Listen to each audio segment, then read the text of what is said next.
Once again, we still in Sutter we trust again. However, I intentionally put this very small in the corner here. It says playoff chances because it's getting much smaller. And, running out of room, but gotta be symbolic. Anyway, you know what I mean? As it's time for another episode of...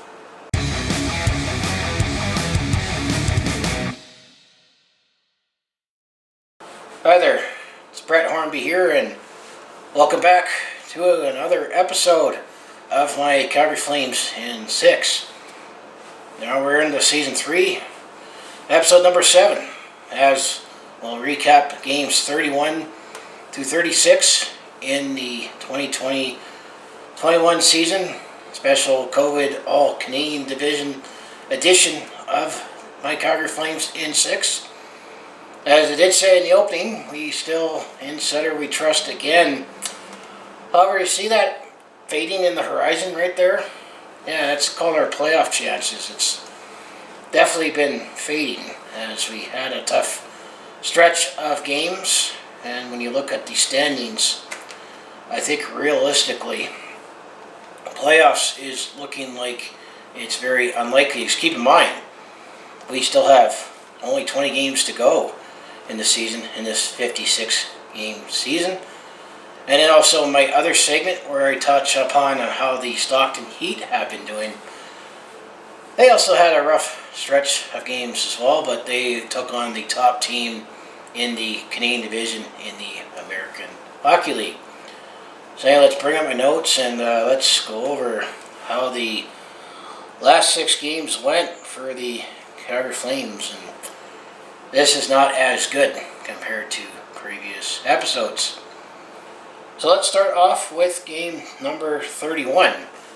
This happened back on Friday, March the 19th, as the Calgary Flames were starting a 4-game road trip in Ontario with a couple of games against the Toronto Maple Leafs and the Ottawa Senators. So the first game was in Toronto at the Scotiabank Arena at 5 p.m. puck drop. All times I gave her mountain, by the way. And as I say, it started the 4-game road trip in Ontario. And actually, things actually started off well for the Calgary Flames as they get off to a quick start as Matthew Tkachuk opens up the scoring at the 119-minute mark on his 8th of the season to make it a 1-0 game for the Calgary Flames. So things are so far looking good, but let's continue on here. Then the Calgary Flames actually take a 2-0 lead in this one, as it was a Derek Ryan who scores his 2nd of the season off of a slap shot at the 7.5-minute mark.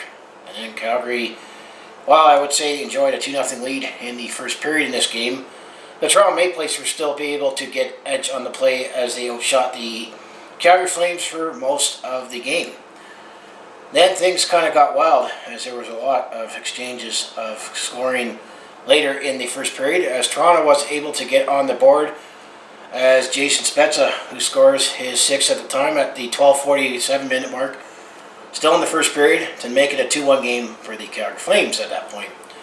Then going into the final minute and a half of the first period, we had a couple more goals to report before we get into the intermission. First, the Calgary Flames actually were able to regain their 2-goal lead as Chris Tanev, who scores his 2nd of the season just before the final minute to make a 3-1 game. A little closer to the net this time compared to his first goal as a Calgary Flame and not as a blooper. However, with 25 seconds left in the first period, Toronto actually gets back within 1, as it was Alex Kerfoot who scores his 5th to make it a 3-2 game. So there was a lot of scoring throughout this first period, especially in the final minute and a half, to make it a 3-2 game for Calgary. And that's how things stood out there. I would say a fairly wild first period. There was a lot of exchanges of goals, but this is the North All-Canadian Division, the highest scoring division of the 4 divisions in the National Hockey League this season. But we've been trying to get more used to more defensive sound hockey with Darryl Sutter back in charge. So let's get into the second period. As the second period, the Toronto Maple Leafs press back early and ties up the game at 3-3 as Mitch Marner, who got his 12th of the season at the 3:48-minute mark. So now we have a tie game at 3-3 early in the second period. Then the Calgary Flames did press back a little more after that goal, and at the midway point of the second period, let's highlight a fight here. As Matthew Tkachuk for Calgary, he definitely likes to get underneath the skin, and we had that incident earlier in the season with the Toronto Maple Leafs. So Matthew Tkachuk for Calgary and Justin Holl for Toronto fought just around the midway point of the second period. Then Calgary had a power play at the 12.5-minute mark on an Ilya Mikheyev holding penalty. And it was on that power play just 3 seconds in. It was Mark Giordano, the captain, who scores to his 4th of the season at the time to make it a 4-3 game for the Calgary Flames. Calgary takes a 4-3 lead after the second period. Third period, the Toronto Maple Leafs really pressed back looking for the tying goal, but it was Jacob Markstrom for the Calgary Flames who stood tall in net to keep it a 4-3 game for the Calgary Flames. Actually, there was no scoring to report in the third period, so the Calgary Flames, I would say we managed to steal this one with a 4-3 win to start off this road trip with a win. So at least this episode starts off with a win. Toronto did outshoot the Calgary Flames 27-18 overall, including 8-2 in the third period. Calgary was led by Rasmus Andersson, who chipped in with 2 assists. Jacob Markstrom definitely was the difference for the Calgary Flames in this game, as he made 24 saves in the win. Well, it was Frederik Andersen for Toronto. He made 14 saves in the loss for the Toronto Maple Leafs. So that was game number 31. So game 32, this happened on the next night on Hockey Night in Canada on Saturday, March the 20th, as this was a back-to-back with the Toronto Maple Leafs. Second game on the road trip and second of the night. Scotiabank Arena, 5 p.m. puck drop. And the Toronto Maple Leafs did start off with a strong start by outplaying the Calgary Flames in the first period in this one. Toronto actually did not get on the board until the final minute and a half in the first period as Jason Spezza scores his 7th. So he scored in back-to-back games, Jason Spezza, to make it a 1-0 game for Toronto. And that's how things stood after the first period, as the Toronto Maple Leafs had a 1-0 lead after the first period. Second period, the Calgary Flames did play a little better in the first period in my mind, but the game remained 1-0 for most of the second period. Toronto Maple Leafs, just like in the first period, they scored their second goal fairly late in the period. This time it was Zach Hyman who gets his 11th at the 16.5-minute mark. So now the Toronto Maple Leafs have a 2-0 lead, and that's how things stood after the second period. So now the Toronto Maple Leafs have a 2-0 lead going into the third period. Third period, the Calgary Flames did press back looking to get back in the game and just seeking a goal.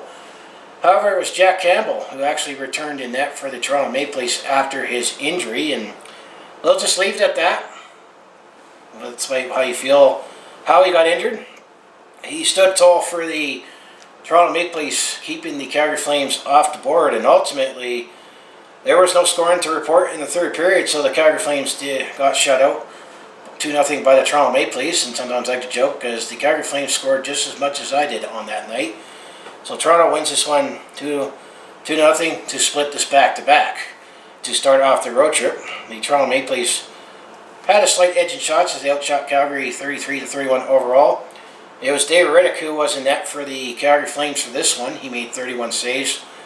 Well, Jack Campbell, he made 31 saves in the shutout for the Toronto Maple Leafs in his first game back in net from injury. So you've been hearing actually a goaltending controversy going on in Toronto, especially with Frederik Andersen's contract expiring. And, you know, it's Toronto, center of the universe. So that was game 32. So now game 33, this happened on Monday, March the 22nd. As the Calgary Flames continued on with their Ontario road trip. Now the scene shifts from Toronto to Ottawa, as this was a 5 p.m. puck drop at the Canadian Tire Centre.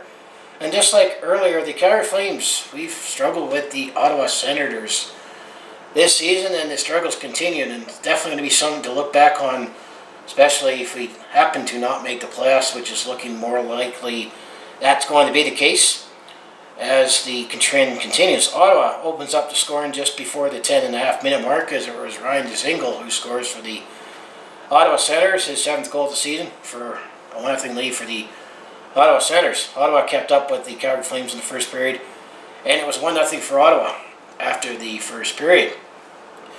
Second period, there was actually no scoring to report, but the Calgary Flames did press back, but they could not figure out Philip Gustafsson. Yes, Philip Gustafsson was in net for the Ottawa Senators as they were down to their 4th string goaltender. So Philip Gustafsson is starting to make a name for himself early in his NHL career.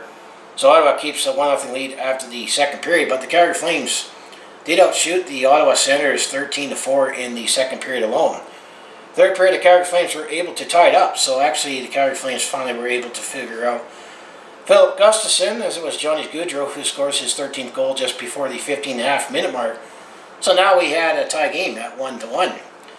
However, I'm going to say the dagger was dropped on the Calgary Flames as Chris Tierney scores his fourth goal of the season just before the 17.5-minute mark. So Ottawa takes a late 2-1 lead in this one in the third period. With going into the final 2 minutes of the game, the Calgary Flames pulled their goalie looking for the tying goal. However, the Ottawa Senators is able to hang on, and they take this one with a 2-1 victory, giving the Calgary Flames more misery, because this is the only team the Ottawa Senators has had success with in the North All-Canadian Division this season. Actually, in this one, the Calgary Flames actually outshot the Ottawa Senators 36-23 overall. I would say the Flames at points outside the second period, I'd say the second period was their best period, but they didn't seem to have much pushback in the first and third period and couldn't hang on to that, or they couldn't hang on after they tied up the game. Ottawa was actually led by Mike Rowley and not the quarterback. There was actually another player named Mike Rowley that plays in National Hockey League who had 2 assists, and neither Tkachuk, let's just mention that neither of the Tkachuks had a point in this game. Jacob Markstrom, he made 21 saves for the Calgary Flames, while Philip Gustafsson, he was definitely the difference in this one, made 35 saves for the Ottawa Senators in his first win in the National Hockey League. We also just point out there was some controversy in this one as Rasmus Andersson took some heat for taking the puck at the end of the game, where it was Philip Gustafsson who was hoping to get that puck for his souvenir for his first win. So that was just some controversy to highlight in that game. So that was game 33. So game 34, this happened on Wednesday, March the 24th, as the Calgary Flames were wrapping up their Ontario road trip in the second of 2 games against the Ottawa Senators. First period, there was no scoring report, and the Ottawa Senators looked like they kept playing spoiler. As I say, they definitely have been playing well against the Calgary Flames this season. Ottawa outplayed the Calgary Flames at several points in this one again, so not very encouraging signs, I would say, for the Calgary Flames, considering we're struggling against Ottawa, especially if we had playoff aspirations coming in. Calgary did press back and actually score the first goal of the game in the second period, as it was Mark Giordano scores his 5th just past the 13.5-minute mark on a deflection. So Calgary scored first and had a 1-0 lead in this one. And that's how things stood after the second period, as Calgary had a 1-0 lead. And coming into this game, the Calgary Flames have actually never lost a game with a lead going into the third period. However, I'm going to have to say, spoiler alert, the trend definitely changed in this one. Third period, the Ottawa Senators pressed back and outplayed the Calgary Flames and made a comeback playing spoiler. First, Ottawa ties it up at 1-1, as it was Josh Norris who scored his 8th at the 4:48-minute mark to make it a 1-0 lead. 1-1 game at this point. Then at the 12.5-minute mark, Ottawa takes a 2-1 lead as Chris Tierney. So he scored the game-winning goal late in the previous game, while Chris Tierney scores the go-ahead goal in back-to-back games with his 5th to make it a 2-1 game for Ottawa. At that point, with Ottawa keeping the lead late in the third period, the Calgary Flames took a late penalty, pretty much killing any momentum and any hope for the Calgary Flames to maybe tie this one and take their chances in overtime. Calgary did pull their goalie in the final minute for the extra attacker, but it was Nikita Zaitsev who scores his first goal of the season in the empty net at 18:44 to make it a 3-1 game. So Ottawa ultimately wins this one 3-1, and Calgary lost their 3rd straight game. So they'd only won 1 out of 4 on this Ontario road trip. Ottawa actually outshot the Calgary Flames 31-29 overall, including 13-8 in the third period. So not much encouragement, I would say, from the Calgary Flames in their effort in the third period. It was Jacob Markstrom who made 28 saves for the Calgary Flames. Well, Phil Gustafsson, he seems to already have the book on the Calgary Flames, as he made 28 saves for the Ottawa Senators in another strong game. So it wasn't a successful road trip out in Ontario, as the Calgary Flames only won 1 out of 4, and I felt that the Calgary Flames stole that game in the first game on the strong play of Jacob Markstrom. And actually the Calgary Flames, as when I'll get to the season series, and I actually did get the records for both home and away, it's how the Calgary Flames definitely played against the Ottawa Senators so far and on the road that I think is ultimately, realistically, while it's not mathematically out, likely not going to make the playoffs this season now that we have 20 games to go. So that was game number 34. So game 35, this happened on Friday, March the 26th, as the Calgary Flames now come back home to the Scotiabank Saddledome, and actually now will play the Winnipeg Jets for 3 straight games. So this was on Friday, March 26th. We were hosting the Winnipeg Jets, and this was an 8 p.m. puck drop at the Scotiabank Saddledome. And I'm going to say after that road trip, it's nice to be back at home when it comes to the Calgary Flames. First period, the Winnipeg Jets did outplay the Calgary Flames for most of the first period in my mind. Just past the 9-minute mark, the Calgary Flames actually took a penalty by Dylan Dubé, giving Winnipeg a power play. On that power play, Winnipeg opens up the scoring at 9:13 exactly as Blake Withers scores his 10th of the season. And Winnipeg took a 1-0 lead at that point. That's how things stood after the first period, with a 1-0 lead for the Winnipeg Jets. Second period, I felt it was similar to the first period, with the Winnipeg having a slight edge in play. And ultimately, the Winnipeg Jets were able to add to their lead as Kyle Connor, he definitely has had a nice run against the Calgary Flames this season. If you look at my previous games when we've taken on the Winnipeg Jets, he actually got his 17th of the season at the point, just past the 5.5-minute mark. So now Winnipeg takes a 2-0 lead at this point in the second period. And actually, that's how things stood after the second period, Winnipeg having a 2-0 lead. And I'm going to say, well, our defensive play has been a lot better since the coaching change. The offense definitely has dried up, and it's definitely another concern, especially in the North All-Canadian Division. But in the third period, there might actually have been some hope, something to build on. As the third period, the Calgary Flames did press back, looking to get back in this one and get one on the board. Because I didn't want to say that joke again about the Calgary Flames scored just as much as I did on that particular night.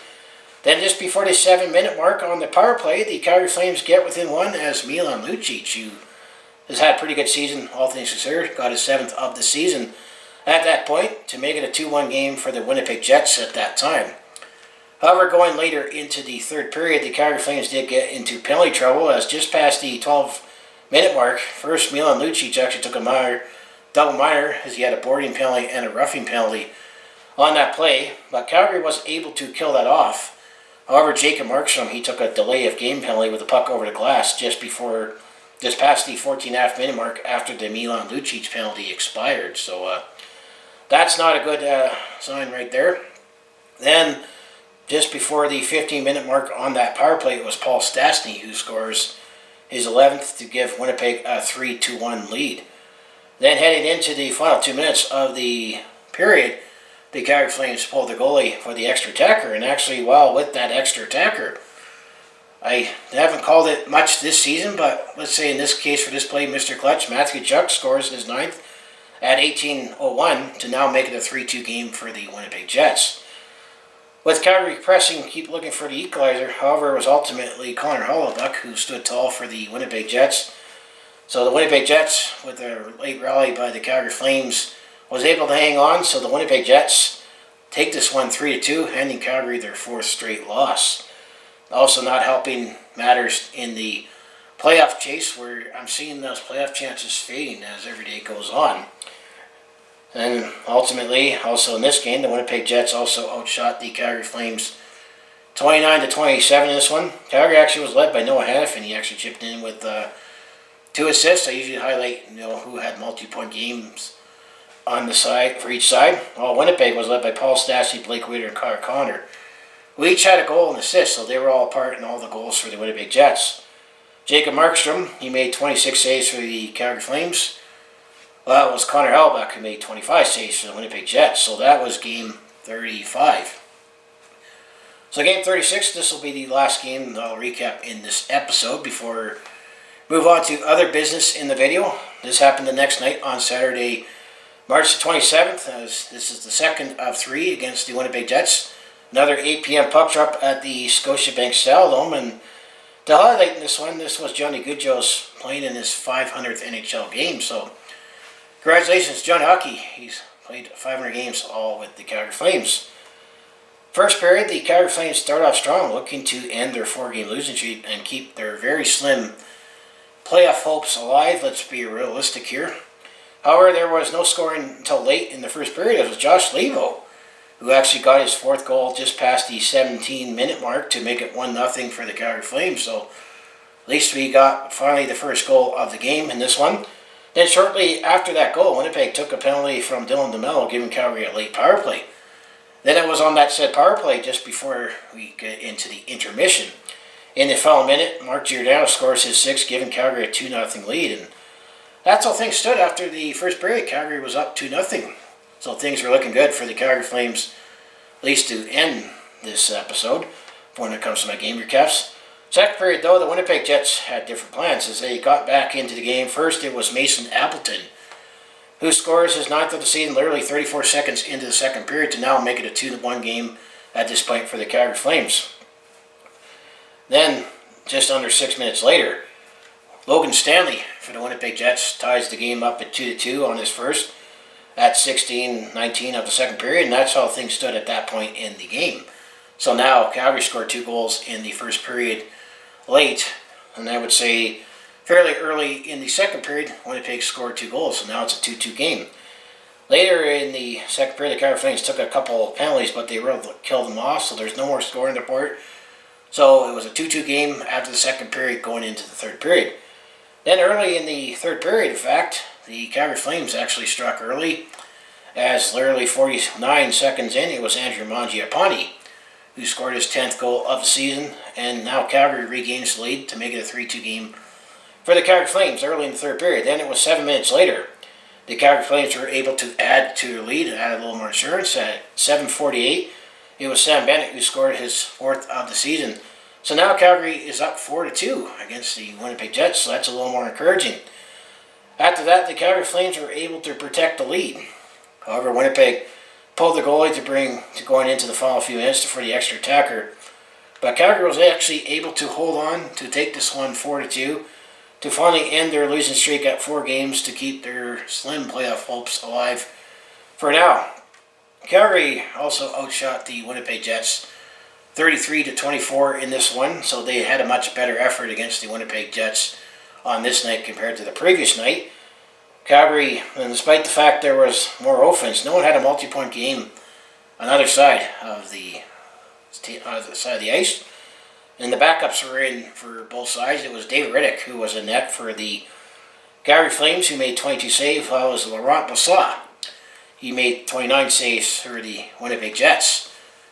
So after 36 games, where do the Calgary Flames stand? Well, we are a game under 500, as we have 16 wins, 17 losses, and 3 overtime or shootout losses, for 35 points and 5th in the North All-Canadian Division. And to break down the stats even more, at home the Calgary Flames are actually a respectable 9 wins, 6 losses, and 1 overtime shootout loss. So they're 9-6-1 at home. However, on the road, this is where the dagger is, and definitely is going to be a sore spot to bring up if or when we miss the playoffs. We are 7-11-2 on the road, and it's not, oh, thank heaven, 7-11 in that case. So at home we've done pretty good, but on the road we are not so good. And then the fact that there's a couple websites that a lot of fans like to go to check on your team's playoff odd chances. Well, the fact that in Season 1 when I was doing this, the Calgary Flames were the top team in the Western Conference, and last season we had a fairly good run, and then we just didn't know what things were going to happen when the pause happened. That I never looked at these two websites, sportsclubstats.com and moneypuck.com, where it breaks down your team's chances of making the playoffs. MoneyPuck is the one where you see that kind of that pie chart break down percentages. Well, according to sportsclubstats.com, the Calgary Flames have a 4% chance of making the playoffs. However, on moneypuck.com, they give us a little better odds, but at 14.3%. So we definitely got some work to do if the Calgary Flames are going to turn things around and get into the playoffs. And the media is saying that if the Calgary Flames, or they're thinking that if the Flames are going to make the playoffs, we will likely need 65 points in the standings. And right now we only have 35. So 30 points in 20 games. That means we'll likely have to win 15 out of 20 games. What are the odds of that being realistic?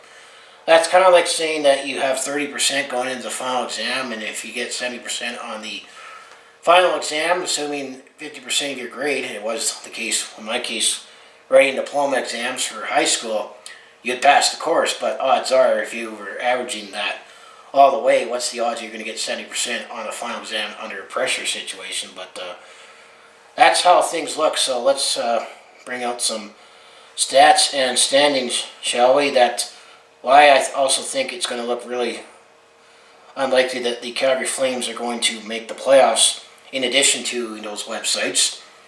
So first, looking at the Scotia North All-Canadian Division, I think the top 3 teams are likely going to be the top 3 teams at least making the playoffs. As in first place, even though the Toronto Maple Leafs was on a losing streak there, actually when we played them, well, they're still in first place. After 34 games, they're 22-10-2 for 46 points. Then in second place is the Winnipeg Jets. After 35 games, they're 21-12-2 for 44 points. Rounding out the top 3 is the Edmonton Oilers. At 35 games, they're 21-13-1 for 43 points. Then in fourth place, well, actually the Montreal Canadiens. They've had some COVID issues, so they definitely wasn't able to get some games in. That's the one team that I still think that if the Calgary Flames were to make the playoffs, they'd have to home in on. But it will be interesting to see how things will work once the Montreal Canadiens get back on the ice after getting hit with COVID. Well, they still have only played 31 games. They are 14-8-9 for 37 points. So below the playoff cutoff line is the Calgary Flames. You can look at it and say, oh, we're only 2 points out of a playoff spot. However, the Montreal Canadiens have 5 games in hand, but they'll have to play catch-up. And even then, remember, if the NHL isn't able to get all 56 games in for everybody, then it's all going to be weighted on points percentage, and that is still the top 4 in the North All-Canadian Division. As I said, the Calgary Flames, after 36 games, they're 16-17-3 for 35 points. We're 2 behind Montreal, but they have 5 games in hand. And then the Vancouver Canucks are 6th in the division. After 37 games, they're 16-18-3 for 35 points. So we are similar stats with the Vancouver Canucks now. And then the Ottawa Senators, after 36 games, they're 12-20-4 for 28 points. So that's how the North All-Canadian Division looks at this point. So let's just take a look around the league. And last episode, I was saying that the Central Division looked like it was all wrapped up, the top 4. Well, I think I'm going to slowly take that back. The top 3, I'm going to still say, is likely going to be the top 3 in the Discover Central Division. Tampa Bay is in first place. After 34 games, they are 24-8-2 for 50 points. The Carolina Hurricanes are second. After 33 games, they're 23-7-3.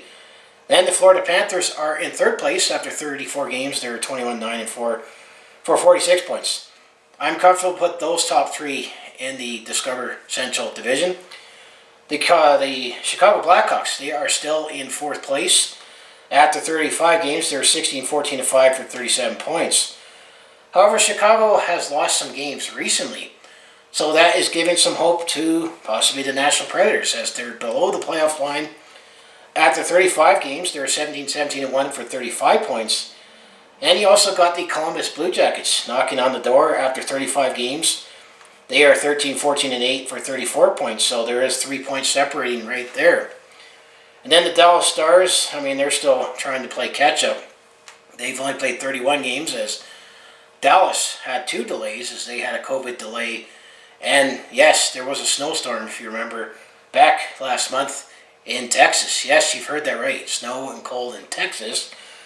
Well, in 31 games, they're 11-11-9 for 31 points, so you could still maybe make a case for Dallas. And then Detroit is in last place, 35 games for they're 11-20-4 for 26 points. So now that fourth place race looks like it's starting to heat up because Chicago has cooled off. So the Discover Division has changed just in the last week and a half since I last did my last episode. So now if we look at the Honda West Division, I'm almost thinking maybe it's almost set for the top 3 teams in there as well. However, maybe the St. Louis Blues could be sweating a little. As in first place, you got the Vegas Golden Knights after 32 games. They're 23-8-1 for 47 points. Then you got the Colorado Avalanche just behind after 33 games. They're 21-8-4 for 46 points. We didn't think Vegas or Colorado would definitely be in the top of that division. However, surprisingly, the Minnesota Wild, after 32 games, they're in third place at 21-10-1 for 43 points. Now, the St. Louis Blues, they are probably doing this right now. Because after 34 games, they are 16-13-5 for 37 points. Then just below the playoff cutoff line, I would say the Arizona Coyotes, they might still have a shot. As after 35 games, they're 16-14-5 for 37 points. And then the Los Angeles Kings still have some games in hand, but if they win those, they could be knocking on the door as well. After 32 games, they're 13-13-6. And then the San Jose Sharks are 7th. At 33 games, they're 13-16-4 for 30 points. And then the Anaheim Ducks, after 35 games, they were 10-19-6 for 26 points. So I think Arizona and maybe Los Angeles might still have a chance in that division. So now the last division, the Mass Mutual East Division, it's looking like we're having some separation that I think the top four is likely going to be the top four. As the Washington Capitals, they are leading after 33 games. They're 22-7-4 for 48 points. New York Islanders are second. After 35 games, they're 22-19-4 for 48 points. Then third place is the Pittsburgh Penguins. After 35 games, they're 22-11-2 for 46 points. And then the Boston Bruins round up the top four. They have only played 30 games, but they are 17-18-5 for 39 points. The Philadelphia Flyers may have a chance, but they either seem to just win or lose big. Well, they're just below the playoff cut line. After 33 games, they are 16-13-4 for 36 points. And then the New York Rangers, I think they're likely not going to make the playoffs. After 33 games, 15-14-4 for 34 points. And then, are you kidding me? There is no hope for these two teams, especially the last place team. The New Jersey Devils, after 32 games, they were 12-16-4 for 28 points. And the Buffalo Sabres, they're definitely not going to be making the playoffs. After 33 games, they are 6-23-4 for 16 points. I think the Buffalo Sabres, I think they've lost 15 straight games, or they haven't won in regulation in 15. Because I think I looked up that they haven't won in a month. So that's how the standings look at this point as of this recording. So now if we just take a look at quick player stats, we'll just take a look at the Flame stats. Well, when it comes to goals, well, Johnny Gaudreau leads with 13, and then Andrew Mangiapane is second with 10. Matthew Tkachuk has 9, third place at 9. Elias Lindholm actually has 8 goals, and then Sean Monahan has 7 goals. I mean, the offense definitely has dried up recently with the Calgary Flames. Assists, well, Elias Lindholm leads with 22, and then Matthew Tkachuk with 17, Sean Monahan 15, and then Johnny Gaudreau, Michael Backlund tied with 13 just for the top 5. So when it comes to the scoring leaders, well, Elias Lindholm actually is leading the way with 30 points, followed by Johnny Gaudreau and Matthew Tkachuk tied second with 26. Then Sean Monahan has 22 for fourth, and Michael Backlund has 19. And then when it comes to the goaltending story, well, Jacob Markstrom, at this point of the season, on 25 games, he is 12-11-2 for 285 goals against average and a 904 save percentage with 2 shutouts. And then David Riddick, in this point, in 13 games, he has 4 wins, 6 losses, 1 overtime shootout loss for 278 goals against average and 908 save percentage and 1 shutout. I'm going to say those stats are respectable, but also hard to win games when you don't have much scoring. If you look at team stats, well, when it comes to the power play, Calgary's 18th in the league at 20.3%. Carolina is leading the way with 30.2% in power play. Penalty kill, where is the Flames ranked? They're actually 13th in the league at 80.5%. Boston Bruins are leading the way with 88.8% shots per game. This is for shots per game, or is it shots against per game, I should say. The Calgary Flames are 15th with 30, tied with the Pittsburgh Penguins and Minnesota and Florida Panthers. Colorado is leading the way with 25 shots per game. And then face-off percentage, I don't think it would matter as much, I would say. So if you look at the leading players for points, well, there's definitely some crazy points to get to. As Connor McDavid actually is leading the way with points with 62, followed by Leon Draisaitl with 53, and then Patrick Kane is third with 47 points, and then Mitch Marner with 42 points in fourth, and the round of top five is Mark Scheifele. So 4 out of 5 in the top 5 in points is all players in the North All Canadian division. So Connor McDavid is definitely in the way in the Art Ross chase. So when it comes to the goal leader for the Rocket Richard, well, there's more Canadian content, especially towards the top. Austin Matthews is leading with 22 goals.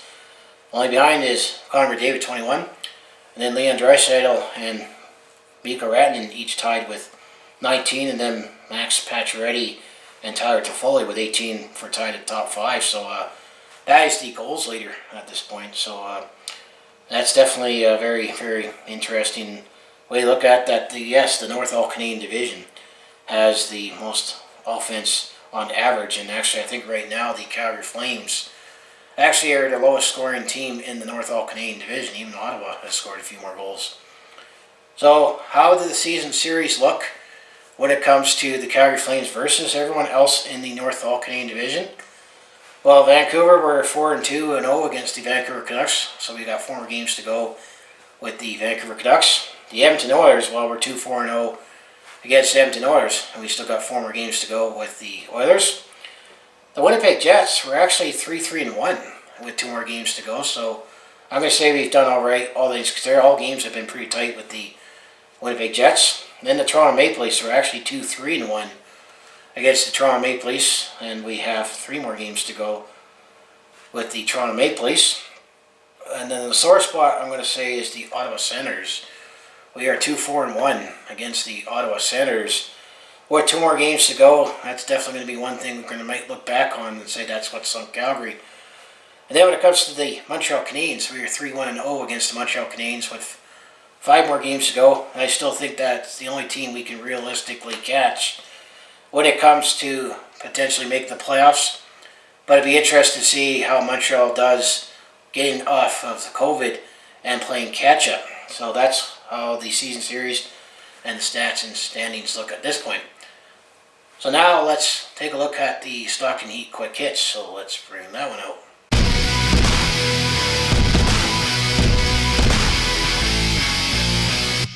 So when it comes to the Stockton Heat, I'm going to say they definitely had a rough ride in this segment as well, but they definitely got beaten quite a bit by one team in particular. So game 12 for the Stockton Heat.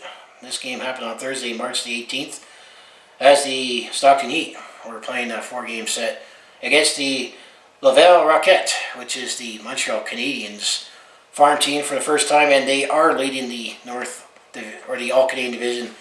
In the American Hockey League, they definitely padded that with this stretch of games. So in the first game, this was at the Scotiabank Saddledome for a 6 p.m. puck drop. Laval actually beat Stockton 4-3 in overtime. Luke Philp had a goal and assist. Glenn Godwin had 2 assists, and Matthew Phillips and Arthur Yellowson had a goal each. Louis Domingue, he made 26 saves on 30 shots. And then the thing we can note in this game, the Heat actually were down 3-0 after the first period, so they came back, including Matthew Phillips tying up the game with 19 seconds to go in the third period. So at least we stole this one by coming back against the Laval Rocket in the first game.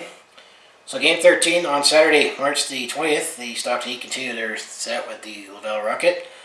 Well, they lost this one 4-3 again, but in regulation, and this was a 2 p.m. puck drop at the Scotiabank Saddledome. Well, Byron Fraze, Michael Stone, and Luke Phillip each had a goal for the 3 goals for the Heat. Louis Domingue made 17 saves and 21 shots, so that's all I can highlight for that game. So game 14, this happened on Sunday, March 21st, the next afternoon. Another game against the Laval Rocket as a 2 p.m. puck drop. Well, this time the Laval Rocket continued to have their way with the Stockton Heat by winning this one 4-1. Michael Stone was the only player that scored for the Stockton Heat. And then Garrett Sparks, who was in net, made 29 saves and 31 shots. Then the 2 Laval Rocket goals, I should mention, were empty netters late. So it was essentially a 2-1 game for the most part in this one. So that's how I would highlight that one. Game 15, this happened on Tuesday, March the 23rd to wrap up with the Laval Rocket, and I think the Stockton Heat are going to say thank God for that, because the Laval Rocket won this one 4-2, and it was a 5 p.m. puck drop at the Scotiabank Stadium. Justin Kirkland in this game had a goal and assist, Luke Phillips with 2 assists, and Byron Freeze with a goal. Louis Domingue made 30 saves on 34 shots in that game. And then the Stockton Heat also went to Ontario, as now they are playing the Belleville Senators for these 2 games in Ottawa, and this was a 2 p.m. or 5 p.m. puck drop at the Canadian Tire Centre, and that was a 2-1 win for the Belleville Senators. So Stockton had a rough week. Luke Phillips had the 1 goal in that game. Garrick Sparks made 33 saves on 34 shots. And then the last game that I captured in this Stockton Heat quick hit segment, on Saturday, March the 27th, the Stockton Heat actually dominated the Belleville Senators in this one by winning 7-1 to end their losing streak of 5 games, as this was a 2 p.m. puck drop at the Canadian Tire Centre. Connor Mackey had a goal and 2 assists. And they had Glenn Godwin, and there was a Giorgio Estefan who had a goal and assist. And then I had Rijitska, and then Chris Bennett had 2 assists each. And it was Artem Zakandulin who was in net for the Stockton Heat in this one. He made 34 saves on 35 shots. So how the Stockton Heat stand after these 7 games? Well, they're 9-7-1 for 19 points. And they are second in the Canadian division in the American Hockey League. But the Laval Rocket had 28 points, so definitely they feasted on the Heat in this segment. But the Stockton Heat are still looking pretty good at this stage. A lot better than the Calgary Flames in my mind. Other no's to note when it comes to Calgary Flames prospects, just throwing in, both of these players actually started off playing with the Stockton Heat before their WHL season start. Well, Connor Zary, who eventually got called back to the Kamloops Blazers, he was named captain. So Connor Zary, the 2020 first round pick for the Calgary Flames, is the captain of the Kamloops Blazers. And goaltender Dustin Wolf for the Everett Silvertips, he actually got the WHL goaltender of the week by starting off with 3 straight shutouts. So that's just the quick news when it comes to a couple of our prospects who they did start off to get some games in with the Stockton Heat. So now let's look ahead to the next 6 games, which will be the next episode. And there's definitely a mix of games here, and that this would definitely really decide our fate if we could keep our slim playoff hopes alive, or really decide to say it's time to sell when it comes to the trade deadline, because the trade deadline is on Monday, April the 12th, and these games will happen all just before that. So game 37, this will be on Monday, March the 29th, as the Calgary Flames will wrap up their 3-game set with the Winnipeg Jets. That will be also an 8 p.m. puck drop at the Scotiabank Stadium. Then on game 38, to wrap up March, on Wednesday, March 31st, the Calgary Flames will go on to the road as they will take on the Vancouver Canucks in Vancouver at Rogers Arena for an 8:30 puck drop. So a couple late games there. Definitely going to be past my bedtime. And then on game 39, this will be on Friday, April the 2nd. I'm not too sure how good of a Friday it's going to be, as that's Good Friday when it comes to just before Easter. We'll have a Battle of Alberta as the Calgary Flames will be taking on the Edmonton Oilers in Edmonton at Rogers Place, 7 p.m. puck drop. And then on game 40 for Easter Sunday, the Calgary Flames will be back at home as they will be hosting the Toronto Maple Leafs. That will be at 7 p.m. puck drop. And then on Easter Monday, on game 41, on Monday, April the 5th, the Calgary Flames will be taking on the Toronto Maple Leafs again. That will be a 7:30 puck drop. And then the last game that I'll recap, which will be in the next episode, game 42, this will be on Thursday, April the 8th, as the Calgary Flames will be hosting the Vancouver Canucks. That will be a 7 p.m. puck drop for that game. So those 6 games I'll recap in the next episode to take a look ahead. So yeah, that's what I have for when it comes to my Calgary Flames in 6. Sorry for giving some doom and gloom, but we've got to get realistic here that I don't think the Calgary Flames are likely going to make the playoffs. Seeing how things are shaking down right now, I mean, they seem to play pretty good against the Toronto Maple Leafs and the Winnipeg Jets, all things considered. They've been really up and down with the Edmonton Oilers, and in my mind, those are the top 3 teams that I think will make the playoffs in the North All-Canadian division. And we match up well against the Montreal Canadiens, and we'll see how the Montreal Canadiens do, as I say, once they get back from their COVID shutdown and playing catch-up. Will that affect them? Or could they make up those games in hand? That's the thing that we have to keep in mind, is the Montreal Canadiens have 5 games in hand on the Calgary Flames now, but they're going to have to make things up. And as I say, the Flames play well, but it's how we play against the Ottawa Senators that is not too encouraging in my mind. And I think with the coaching change right now that the Calgary Flames made, where we have been playing a lot better defensively, it might finally emphasize that maybe the Calgary Flames might have to make some decisions when it comes to the core. So if the Calgary Flames do anything on the NHL trade deadline or make any moves that's significant enough, I'll make a video on that when that time comes. But I think if the Calgary Flames were to make any real big moves, that's probably going to have to wait till the off-season in my mind. And of course, you got decisions to make when it comes to the Seattle Kraken expansion draft. So to close it out, as I say, if you want to follow along this Calgary sports fan's journey, home to Flames, Hitmen, Roughnecks, and Stampeders, I mostly do talk Calgary sports on my YouTube channel, where I do game recaps like this and talk about any stories, if there's any stories that come up. And I also do have done game recaps when it comes to the Calgary Hitmen, as their season has gone on, and the rest of the schedule actually has been released in the Western Hockey League when it comes to the Calgary Hitmen. So when I recap Calgary Hitmen games, we'll know the rest of the season. But I also do a variety of non-sports content, let's say personal vlogs, attempt to comedy, and I also do share my experience slam on the road or at a sporting event. And most recently, I've been trying to do some more live vlogging, where if you, for example, look back on my Stampede Corral demolition videos, and when I recently went to McMahon Stadium, Foothill Stadium, just, capture live video footage, me talking about the situation and sharing pictures. And also, most recently, with all my Corral videos, I drawn interest from a university student, and I just recently chatted with them for their, broadcasting assignment. So we'll see how that goes. So anyways, as I say, that all sounds like it'd be interesting to watch. To follow along with this Calgary sports fan's journey, you know what you do, just make sure to subscribe. I also have my other social media links down in the description below.